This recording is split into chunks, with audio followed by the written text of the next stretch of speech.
In this video, I'm going to give you 10 of the best scooters hitting the market in 2023. But before I begin, let me know your favourite in the comments section below.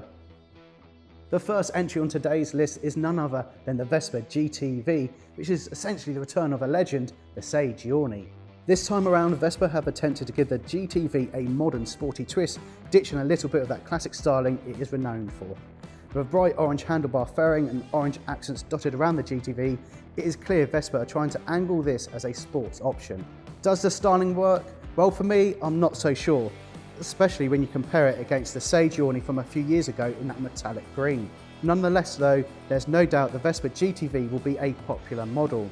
As you fully expect, the GTV is essentially a GTS HPE, so you should know what to expect with Vespa's most powerful engine to date with 23.8 horsepower. The GTV will have plenty of poke, enabling you to surprise a few motorists off the lights and handle a decent bit of touring. If you're a Vespa fan but the GTV's unique looks don't do it for you, then you'll be pleased to know that the GTS has seen some updates for 2023 as well. Now when it comes to cons on this thing, the styling won't be for everyone. The Giorni is quite unique, especially with that headlight on the mudguard, and it will be a premium scooter, so it won't be that cheap. When it comes to pros, it is the comeback of the Giorni, which will be popular in itself. It's packing the HPE engine, the most powerful Vespa engine to date. It's basically a GTS, which is another great thing because a GTS is a phenomenal scooter, and it is a great option for rally goers or people wanting to do touring on a scooter that isn't too large. When it comes to price, it's going to be like a lot of this list, it's to be confirmed. If I was to have a guess, I'd expect it to be from £6,200 to £6,700. If I was to give this a rating, I'd give it 4 out of 5 helmets. It is a bit unique looking and it is a premium price, but it is still an awesome, powerful Vespa. Hitting my list at number 2 is the Kymco Downtown GT350. Kymco's maxi scooter range in the UK is minimal nowadays, pretty much consisting of the new DTX range and the AK550. My hope is that we'll see Kymco UK bring over the newly announced Downtown GT350, a maxi scooter designed to be equally at home touring long distances as well as in the city. The Downtown GT350 looks to offer a combination of modern tech, great looks and versatility, all in a comfortable package. With a great looking full colour TFT display, LED lighting including integrated indicators with those owl-like headlights, traction control and cruise control to name just a few parts of the spec. Unsurprisingly, we see a few similarities with the Kymco DTX360, that's the 320 version, with the biggest being the 321cc liquid-cooled single-cylinder engine, which puts out just over 28 horsepower, which is more than capable mid-sized maxi, meaning getting over 80 miles an hour should be achievable. With good dimensions and weight under 200 kilograms, this, like the DTX, should be a very manageable maxi. The negatives on this one, the fuel tank could be a little bit bigger to enable it to do a bit more touring, and the availability in the UK could be difficult or not even possible at all. We've just got to wait on Kymco UK to make any kind of announcement. On to pros, and I think this will be a great option for those wanting an alternative to a Japanese maxi scooter. Second of all, it is going to be a really decent size and weight, this scooter, making it very manageable indeed. And third, it's going to be that engine, which should enable you to do touring at more conservative speeds. And let's face it, it's a Kymco, so this maxi scooter should be very, very comfortable. Price is yet to be confirmed like most of the scooters on this list because they've just been announced. If I was to hazard a guess though, I reckon this scooter can be anywhere from £5,500 to £6,000. For my rating on this one, I'm pretty excited and I'd love for the Downtown GT350 to hit the UK shores, so I'm giving this 4 helmets out of 5. The first spot on today's list goes to the Honda EM1E. Yes, this is an electric model, so some people might want to skip this entry, and it is admittedly a bit on the dull side. However, the launch of the EM1E is a very significant model for the scooter market. The lower capacity scooter market will be the first to go fully electric, and the introduction of an electric scooter from the biggest selling bike brand in the UK is just a sign of things to come. The spec won't blow you away, but as an eco-friendly scooter aimed at youngsters getting their first experience of commuting on 2 wheels, the EM1E likely won't take long to establish itself in the market.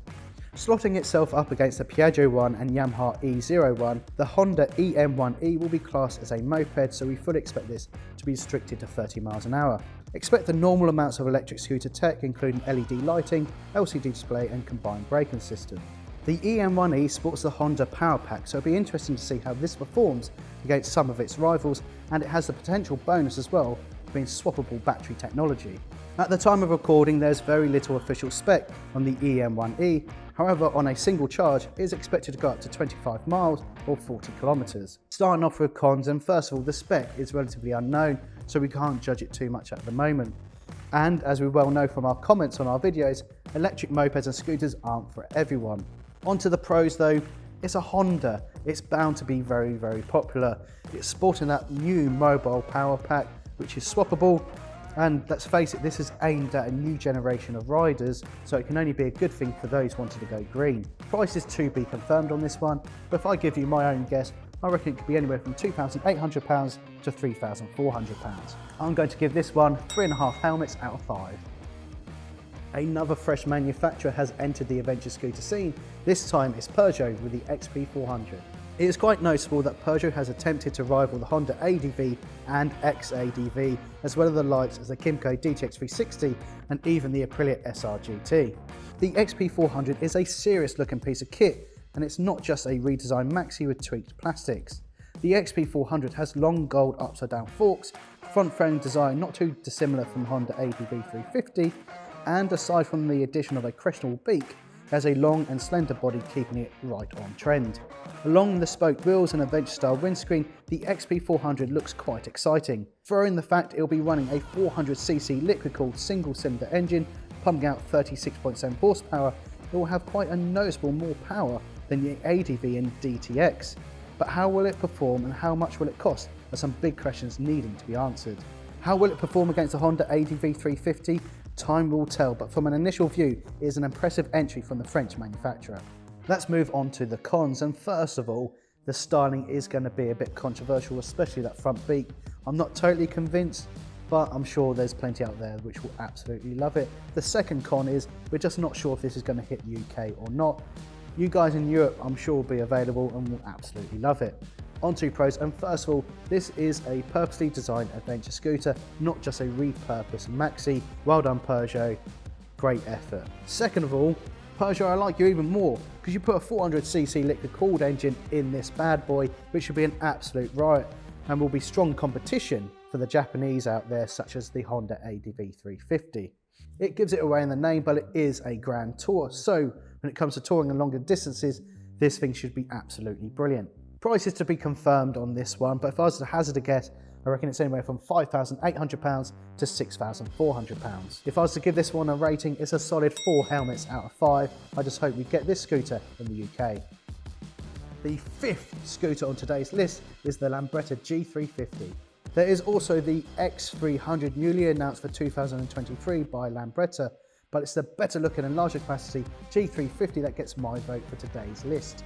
Yes, no doubt there'll be comments along the lines of, that's not a proper Lambretta. I totally appreciate all those types of comments, but it is what we are given, and I for one are pleased we're getting another larger capacity retro style scooter on the market. Packing a new 330cc single cylinder liquid cooled engine producing 25.8 horsepower, yes, a whole 2 horsepower more than the Vespa GTS HPE engine, it makes it the largest capacity retro modern scooter on the market in 2023. This makes me very happy indeed, can only be a good thing.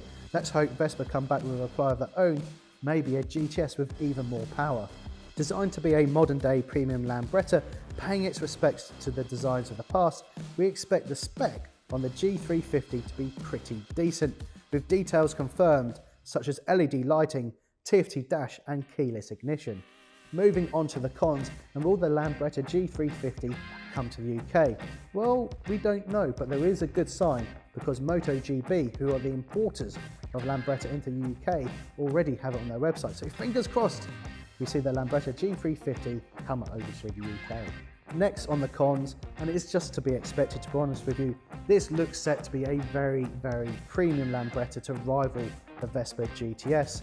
So with a premium scooter, we expect a premium price. On to the pros, and I think you know what I'm going to say. The big one for me is that 330cc liquid cooled engine. It should be an absolute riot, and it's probably going to be the fastest retro scooter available on the market.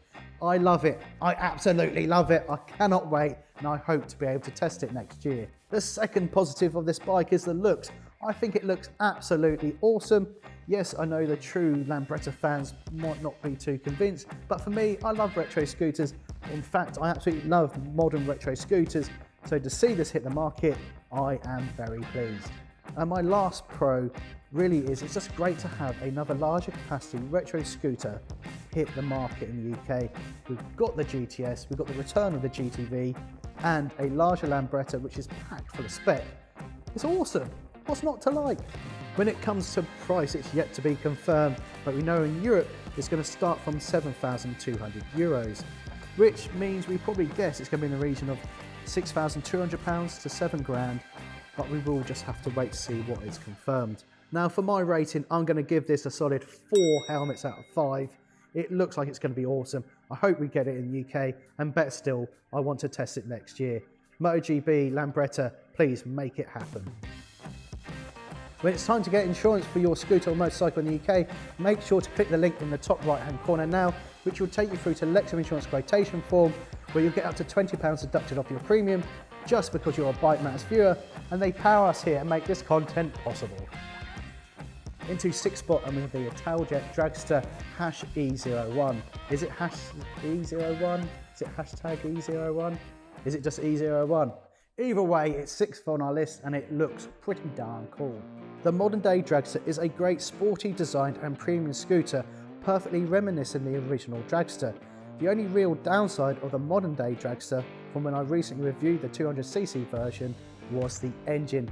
It's just a little bit too tame. Everything else from the design, attention to detail and the centre hub steering was great, but there's no denying the engine was a tad disappointing. Italjet though looks set to unleash their electric offering in 2023.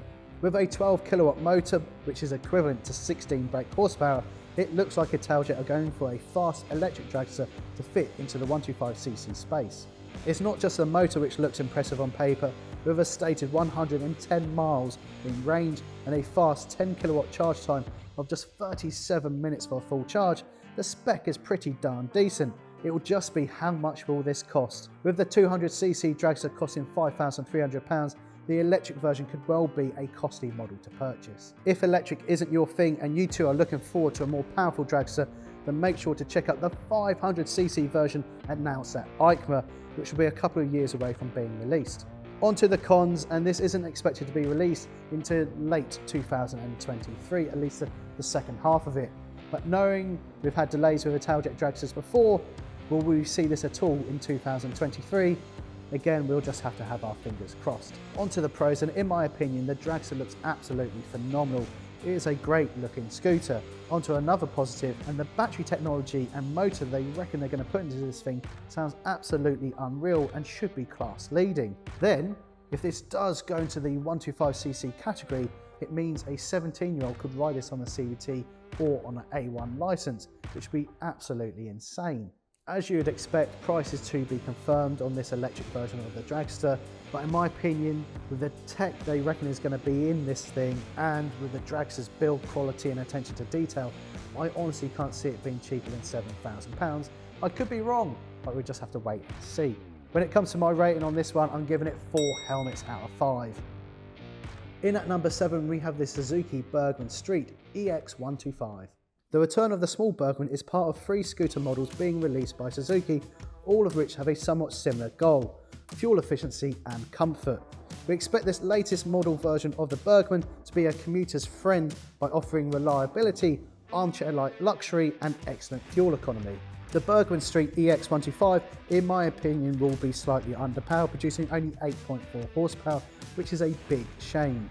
This will likely limit the scooter to slower roads only, with all of its major rivals producing quite a bit more power. As I say though, Suzuki have aimed this one to be one very economical engine and state it can achieve 148 miles per gallon. It does also have Suzuki's auto stop-start system to help keep those miles per gallon figures nice and low. In my opinion, the Burgman Street EX125 is another scooter a bit on the dull side. However, for those wanting a commuter scooter they can rely upon and not too fussed about power, the Burgman Street EX125 will be a very popular choice. On to cons, and yes, in my opinion, it is noticeably underpowered. It's putting out even less power than the previous Burgman 125. Also, it's worth noting that the fuel tank isn't the biggest, and it is the kind of characteristic of this scooter. It is no frills. On to the pros though, expect very decent comfort, excellent fuel economy, it should be pretty lightweight, and it's likely going to be very reliable and dependable. Yes, when it comes to price, like more or less every scooter on this list, it's to be confirmed. If I was to have a guess, I'd say anywhere from kind of £3,300 to £4,000. For me, Suzuki have really got to price this competitively because it is down on some of the spec and tech and power against some of its rivals. So the cheaper the Burgman Street EX125 can be, the better its chances are of selling some decent numbers. My rating on the Suzuki Burgman Street EX125 is 2.5 helmets out of 5. In at 8 and following the Burgman's tyre tracks is a shared spot. We have Suzuki again, this time with the Address 125 and the Avenis 125.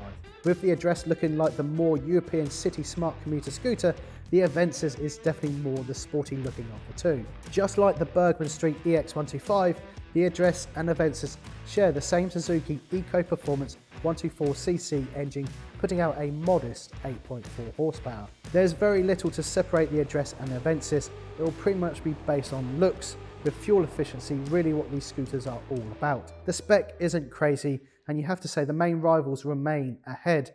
But just like the Burgman, for those wanting a dependable and economical commuter scooter from a well-respected brand, the Avenis and Address will tick those important boxes. The cons for this, again, very similar to the Burgman.